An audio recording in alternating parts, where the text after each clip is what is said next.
Hello, everyone, joining us from, I guess, all parts of the world today. Good afternoon, good morning, wherever it is, or whatever time it is where you are.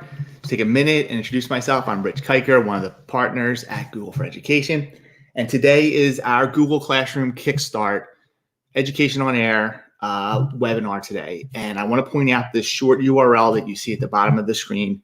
That URL will get you to the Thrive with 5 series that we're running today and over the coming, I guess, the next 5 weeks. We'll have 10. Including this one still remaining.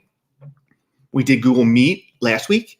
We're going to be doing Classroom today and Thursday, and then several other products like forms and quizzes and docs and sites and a few others in subsequent weeks coming up. So please go there. The resources from today's event will be there. All the resources from all the events will be there, and you can register there for the future events as well. So please take some time to check it out, and let's get started here today. By the way, full transparency, you'll see here on the left-hand side the session structure for today and what we're going to try to do. We're going to take this deep dive into these 5 topics. That's what our Thrive with 5 series is about. So we're going to talk about creating a class, some of the menu and setting options, the stream in Google Classroom, Google Classwork, where you'll spend most of your time, I think, inside of Google Classroom. And then we're also going to get into assignments a little bit and make sure that that is understood and make sure we can explain it well enough. So hopefully help you guys with what you're trying to do right now, especially right now, but for the foreseeable future with Google Classroom. We'll get into that demo. It's going to be the core chunk of our time. We'll have a little classroom testimonial and teacher spotlight as well, which is exciting for me because I'm going to spotlight my wife's team today. She's a 6th grade teacher, so her team is doing amazing things. I'm looking forward to it. And we have some extra credit, links, and resources for you to expand a little bit more after this. And as I said a little too early, but the full transparency part is the Q&A. I'm sure many of you are going to be putting in questions inside of this session, and we love it. We encourage you to do so. But during the live stream, I can't see those questions. So Devin, who is an absolute rock star at Google and the brains behind this operation, is going to be capturing those and holding some of those for me at the end, or maybe interjecting even during the session a little bit if there's something pops up that's vital to answer sooner than later. So we'll get to that at the end. So please be active in sharing. That being said, just a couple overview pieces on Classroom right now. I don't like to read off of slides to people, so I just want to point out 2 things that I think are relevant right now. Google Classroom now has Google Meet built into it, so rooms for your classroom to get into, converse, and share ideas. And then also, just in a blog post that I read on the keyword blog from Google last week, there's over 100 million educators and students using Google Classroom right now, which is just fascinating to me. Excuse me. Our demonstration. Let's get into it, right? So I am going to come over to, I'm on the wrong page. Let me back up. I apologize. Classroom.google.com. Now, you can go right to the URL. You can always use your Google Apps menu. Sometimes we affectionately refer to it as the waffle menu. And when I drop this down, you'll see all of my resources, including Google Classroom. Once I land here, you'll see that I have some sites, some classrooms already built. But if I was starting new, when I land here, I just simply go to my plus sign in the upper right-hand corner. You'll see that as a teacher, you can join a class. As a student, if you want to join as a co-teacher, you would need a teacher in that class to go ahead and add you as a co-teacher, and that would be fine, but they have to invite you first. You just can't join it out of the blue. But to create a class, I just simply go to Create Class right here. My class name, I'll call this Thrive for our Thrive with 5 series. You'll see there are a number of fields available for me to add additional information. None of those are required. So if I just simply choose Create, it will cycle and build this class for me. Bear with me a second here. It usually takes 5 to 10 seconds for this to build and to load. And that should be coming through any time now. Great, thanks. Whew, good. All right, now on my class that you see here, this is a brand new class. I've actually been working with a demo class with some assignments and resources, so I'm going to quickly switch to that demo class.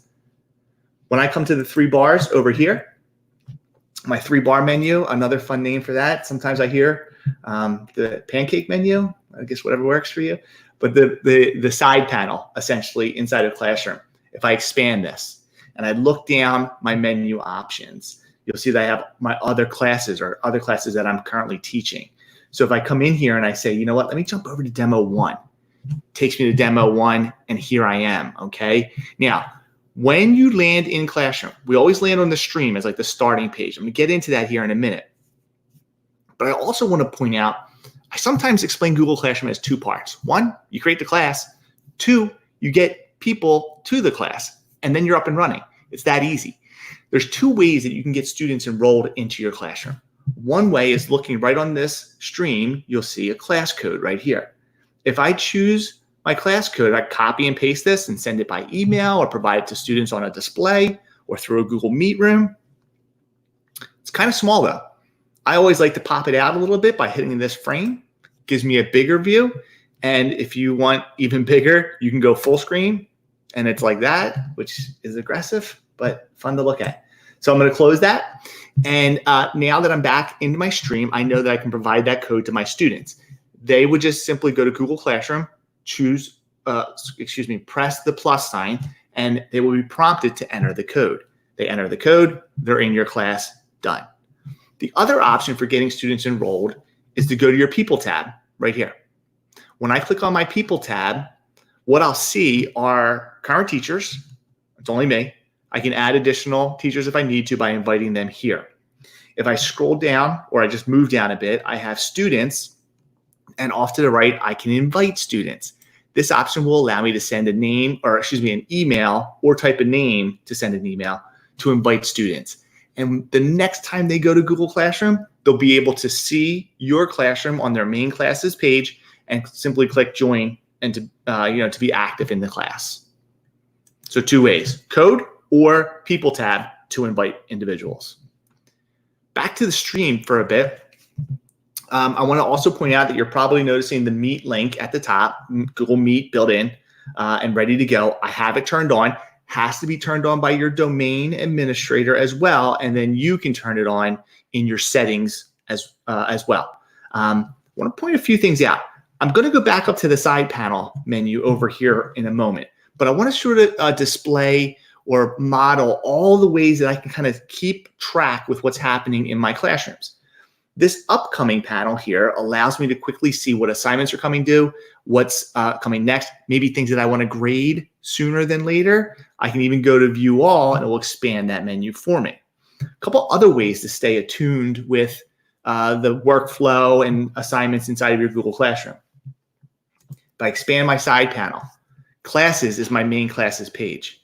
Calendar is a brief, condensed calendar only for Google Classroom, that when I make something with an assignment, it will go to this Google Classroom calendar. What you're seeing here is a quick shot of all of my classes. So if I'm a student, I see all of my classwork, or I can switch to a single class to see only the work for that class. But it does give me a nice map of what I have to get done this week as a student. And then as a teacher, it gives me a nice map of what I probably have to assess and follow up on and make sure my students are completing. Also, in this side panel, you'll see that I have my other classes and a to-do page. I'm going to call out the to-do page with our classroom spotlight here in a few minutes, because the to-do page gives you a quick overview of everything, all of your assignments. It's a nice way to stay organized, to make sure you're not missing anything, and to see everything that's happening in all of your classes, or select a spot to where you can go to a single class. Bear with me, folks. It does look like we have a question from Nadia in Argentina. Thanks for coming, Nadia. Is there a way where I can see what my students see in classroom? So currently there is not a toggle for you to go from teacher to student view right now. However, the look and feel is very similar to what you see as a teacher. The part that gets a little bit different is when they open an assignment and then submit an assignment to you as well. One thing that I know some teachers have done has been to ask your system administrator to set up like a student version account for you to see and navigate the space. So yeah, I know sometimes it's hard for us to envision what our students are seeing, and that might be one helpful resource. I'll share with you guys, my children go to the school district where we live, obviously, and where my wife also teaches. My wife got around this by having my son enroll in her classroom and then use his account and let him show her how it was happening. After she saw it, a couple times, she really understood what was going on there. So might be worthy to ask your team that piece.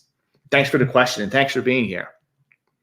If I jump back to my side panel and I want to jump over to my demo class one more time, when I land here back on my demo class, again, upcoming here, calendar, and to do some great ways to stay on top of your resources, your materials, your assignments inside of Classroom. Inside of this pane right here, I see that I have a share something with your class. This is a simple announcement. There's no grade. There's no due date. It's just an announcement. Remember to watch the special on, the science special on the TV, or kids don't watch TV. Take it all back. Watch this on YouTube or something like that, right? Just an announcement. Remember your donations for the food drive. If I click in there, I can add an attachment. I can send announcements to multiple classrooms.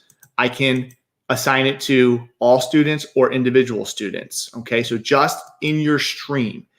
Now, this stream, I sometimes call this like their news headlines. It's almost like it has a little bit of a social media feel. The newest stuff is at the top, and it gives you a quick way to kind of work down through the pieces that have been posted for your students to see, but also for you to sort of review what's been posted and what hasn't been. Now, I'm going to jump over to classwork page. Truthfully, I'd be surprised if 80% of your time wasn't spent once you have your class set up on the classwork page. This is where you make your assignments, right? A couple things I want to call out right off the bat. A big create button at the top.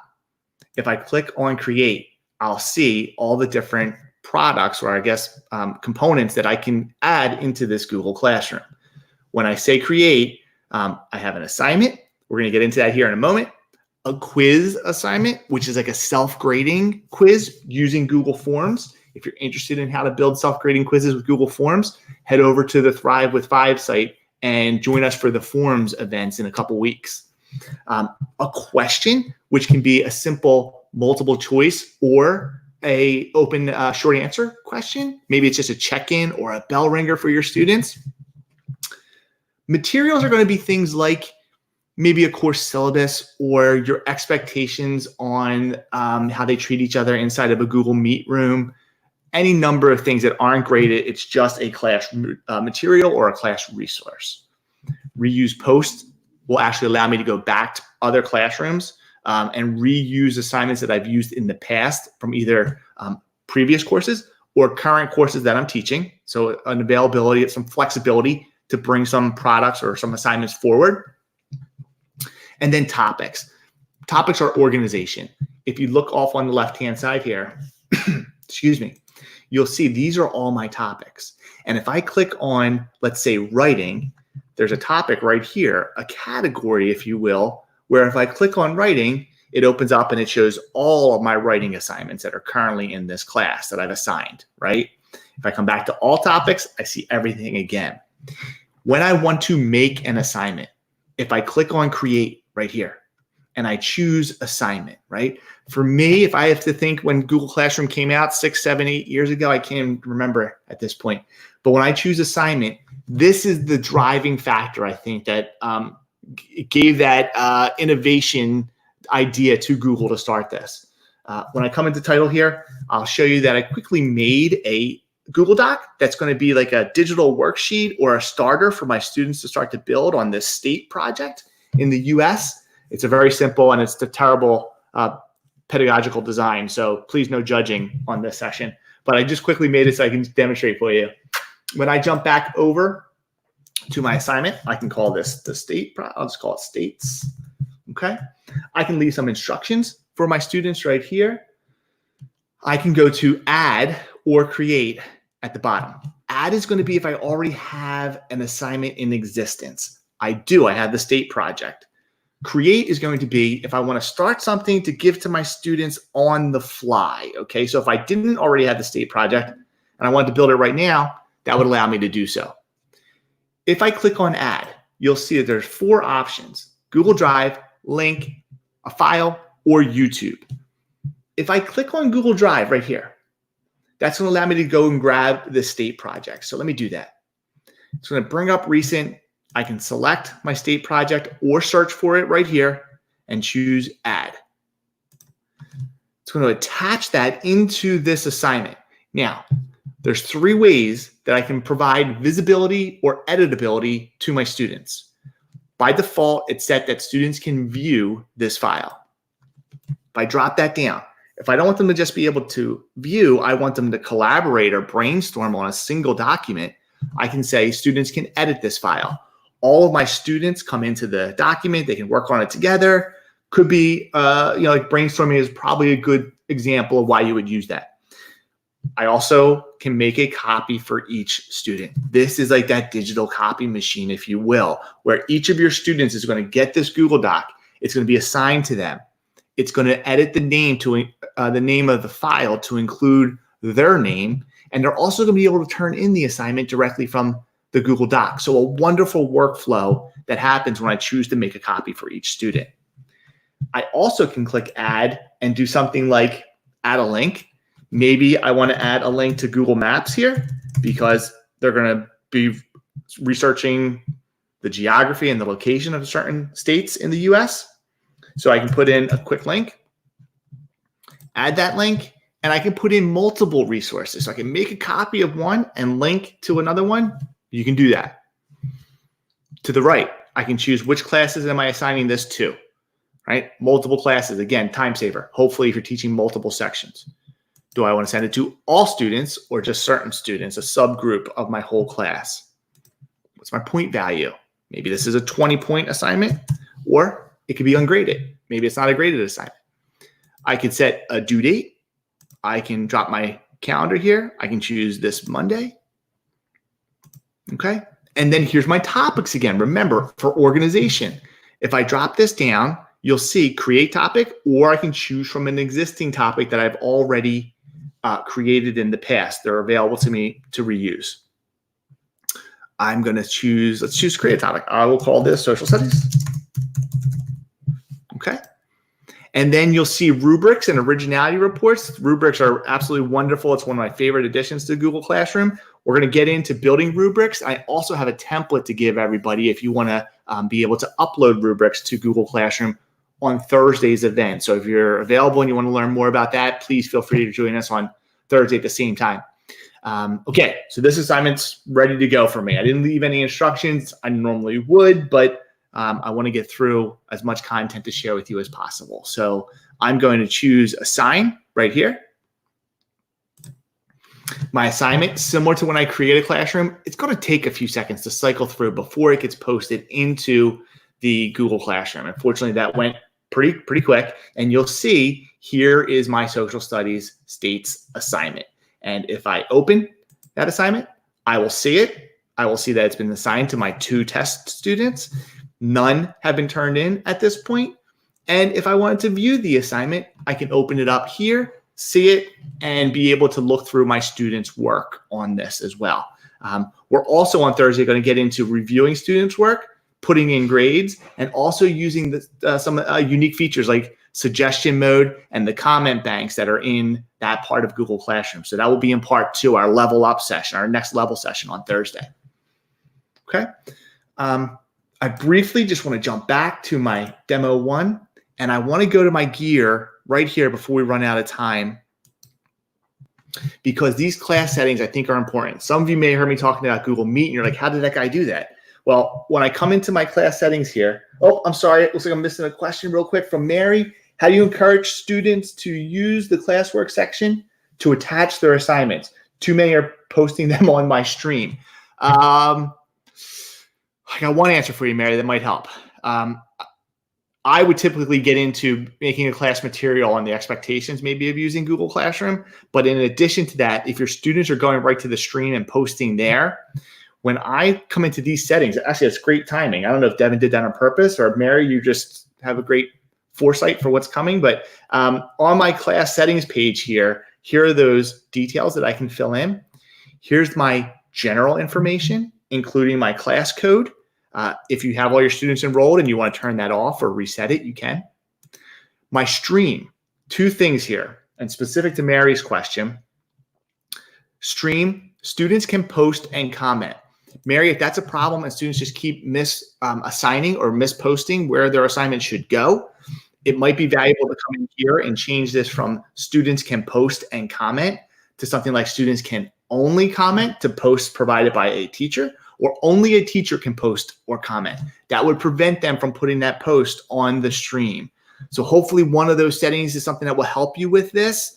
I also would bet that there are, I think I've even made some in recent months, YouTube's on video on how to effectively turn in students turn in work properly through Google Classroom. So hopefully that helps. You can control what is included on the classwork stream. You can have condensed notifications or expanded notifications. I would test that out on your classroom and see how it works. You can show deleted items. I like this because you can go back and see if anyone did post and remove something. It will show you.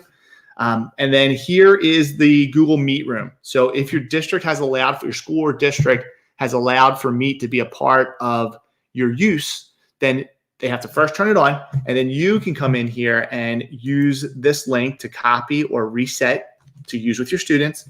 You can also make it visible to students. Because I've set this up and made it visible to my students, that is why you are seeing both on my stream page, a link to Meet here, and also my classwork page, the ability to launch Google Meet from here.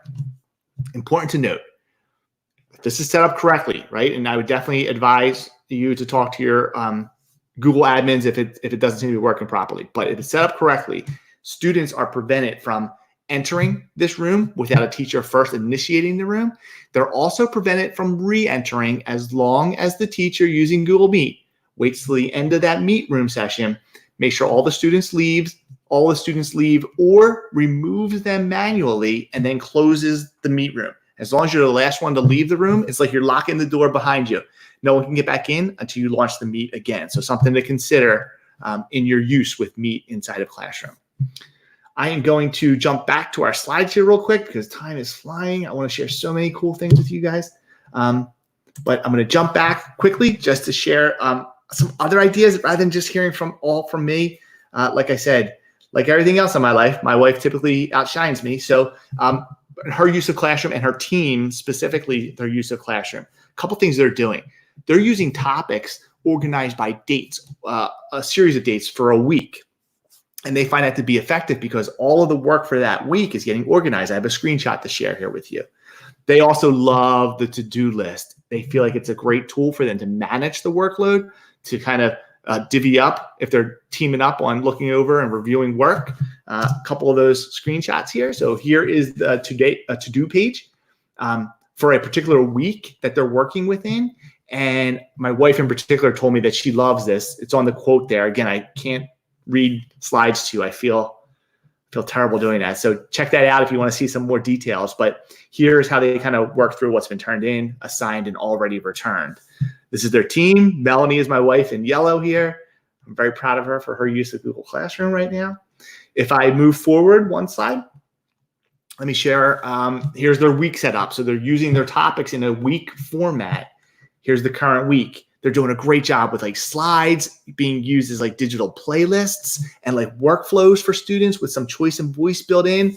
Just really thrilled about the total use of what they're doing. In fact, I shouldn't even be doing this seminar. I should have had her get on and do this for you. She's much better at this than I am. Looking at, again, so just an idea here for what's available and just hopefully trying to just stimulate some other ideas on how you can use this. I'm going to move quickly here. Extra credit. There's some links in these slides. We also put some links on the Thrive with 5 series page. Please go there and use them and explore these additional resources. In particular, if you're newer to Classroom, this first day of Google Classroom is going to help you a lot in addition to the time we spend together here today. Lastly, we're going to get to some Q&A here and try to answer as much as we can. I'm going to leave this slide up so you can copy the quick link to get to the Thrive with 5 location to get those resources and more for past events, and then we'll be updating the events as they come to through the coming week. So let's see what we got here. Devin, of course, is doing a wonderful job. From Sandra, can I make an assignment and not have the kids see it until I want them to start working on it? Sandra, classic fashion by me. I meant to show you that, and I did not because, well, clearly I was absent-minded with that. And yes, you can. So when I say create an assignment inside a classroom, what you can do is this drop down in the upper right, rather than just going to assign, I can drop this down and I can choose schedule. Let me just throw a title in here real quick. I can just simply say, schedule this or save it. So if I'm not ready, if I'm not completely done editing it and I want to save it as a draft and come back, or if I want to schedule it for a future release, instead of going right to assign, I can choose a drop-down arrow and choose schedule. You can set a time for the future when they will be able to see it. Great question. I wish we could spend hours together and just run through everything with you guys. That would be awesome. But thank you for bringing that up. I appreciate it so much, Sandra. Claudia, my teaching partner, and I share a group of second graders. However, one teaches social studies and one teaches science, and each of us teaches different math and ELA classes. So we would both be posting different assignments. Would you recommend one shared classroom between us for ease of use? This is a very personal situation, right? And personal in the sense that you have to do what's comfortable for you. I have always been of the mindset that I like to create different classrooms for different subjects. In my mind, I can see it a little bit easier. I find it a little bit easier to organize in my mind. But that's me speaking again. I just explained how my wife, her whole team is using one single Google Classroom. And I think what's helping them is the organization structure by week. And they call it, I think they've come up with some unique naming structures as well. So if you can get somewhat, if you're sharing these classes for you and your co-teacher, your teaching partner, and you're getting into like a workflow where the topics are by week, or you're really organizing it in that fashion, I think that's perfectly doable. That's my wife's mind. My mind is more on the other side of like breaking it up. So I think both are valuable options. I don't want you to think I'm trying to escape the question. There's just not a good answer here to tell you how to do it without your own practice or your own mindset. But good question. From Amber, where did you say the class settings are located? So if I'm in classroom, right here, by the way, I'm in any of my 4 tabs at this point.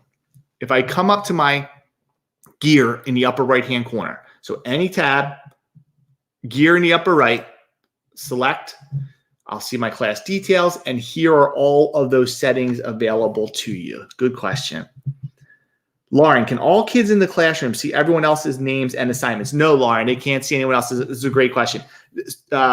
The teacher can see all of the students' assignments, but students cannot see other students' assignments. They can't really see, well, what they can see is if I create a question.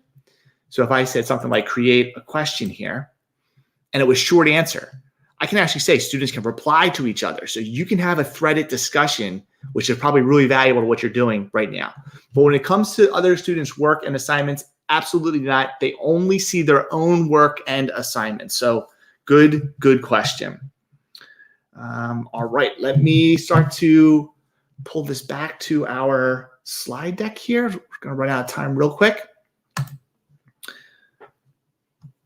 Okay, so this recording, couple things. Not only the resources, not only these slides and some of those links will be available to you, but this recording will be live typically within a few minutes after these events. So if you can give it a little bit of time, you can come back and grab this recording, use it, share it with a friend if you need to, and anything else. And then one last note, the link to the Thrive with 5 series is on this slide, and you can click on that to get access to previous recordings, the resources from today, and register for future events.